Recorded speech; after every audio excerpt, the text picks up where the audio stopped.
Oke guys, welcome back to my channel. Di video kali ini, gue bakal bikin cara bermain PK Smash untuk TH9.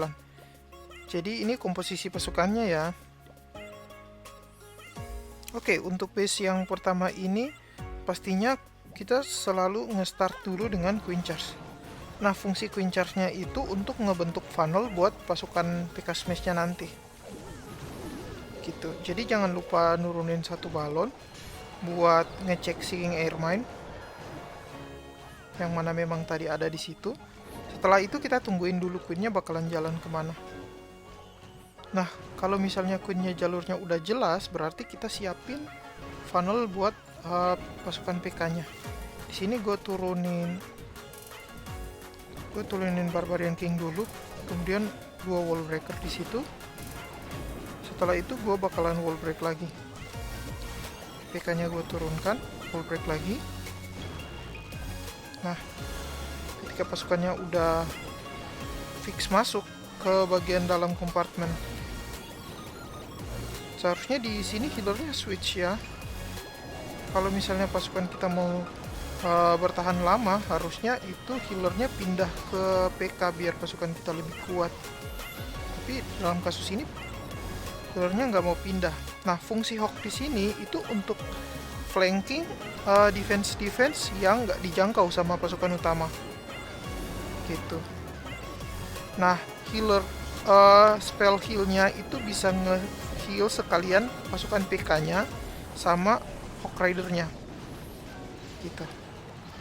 Jadi, ketika pasukannya udah nge-push ke bagian pusat base, tinggal kita nurunin Wizard untuk ngebersihin bangunan-bangunan di arah luar. Nah, kurang lebih kayak gitu cara mainnya.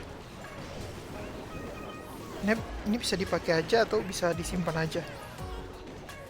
Nah, kekurangan dari PK sendiri itu biasanya kalau jam spell kita nggak nyampe ke bagian kompartemen belakang, biasanya dia bakalan lama ngehit tembok. Gitu. Jadi di situ adalah fungsi dari si Hawk Rider tadi, ngeflank defense yang di bagian belakang yang nggak dijangkau. Oke, jadi kurang lebih kayak gitu.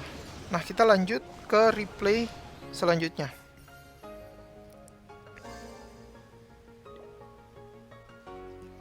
Nah, ini untuk base keduanya ya guys. Jadi seperti biasa dimulai dulu dengan Queen Charge untuk membentuk funnel. Untuk base tipe simetris, kalian biarin aja queennya mau jalan kemana. Taruh aja di salah satu pojoknya kan. Nah, ini kelihatannya nih, base-nya simetris banget. Kita biarin dulu queennya mau jalan kemana. Setelah itu, kalau misalnya udah jelas jalurnya queen bakalan kemana, nah baru kita turunin deh wall break sama pasukan utamanya. Nah, di sini udah jelas kan dia bakalan jalan ke kanan. Karena di bagian kiri ini udah kosong. Nah, bisa kita mulai nih dengan Barbarian, terus 2 wall breaker, kemudian pasukan utamanya wall breaker lagi. Nah, ini satu wizard, beberapa wizard deh buat bantuin. Nah, di sini gua bakalan nurunin jump spell untuk menghubungin bagian belakang base nya, dan disitu healernya ditembak. Oke, jadi langsung rage aja ketika pasukan utamanya udah berada di pusat base-nya untuk mempercepat mendapetin bangunan-bangunan yang ada di pusat base-nya. Setelah itu, seperti biasa, Hawk Rider-nya diturunkan untuk ngeflank defense yang ada di belakang. Kemudian bisa dibantu dengan heal spell. Di sini yang di heal spell, gua heal spell di daerah bomb tower biar Hawk Rider-nya itu tetap selamat. Oke, di sini queen-nya ketinggalan ini ya, ketinggalan kereta. Enggak, ketinggalan jump spell-nya. Jadi pasukan utamanya itu udah pasukan PK-PK-nya udah loncat, queen-nya belum loncat karena masih sibuk membersihkan bangunan-bangunan yang ada di samping. Gitu. Ini rage aja nih.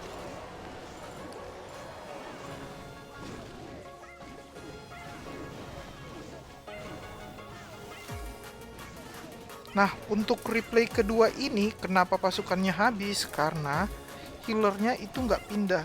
Jadi bagian terpenting dari pasukan ini adalah membuat healer kita itu pindah ke pasukan utama, yakni PK Smash-nya. Kalau misalnya PK-nya itu disembuhin sama healer, nah kemungkinan nggak kayak gini, pasukannya nggak bakalan sisa sedikit kayak gini gitu, karena PK-nya bakalan bertahan sampai akhir serangan gitu.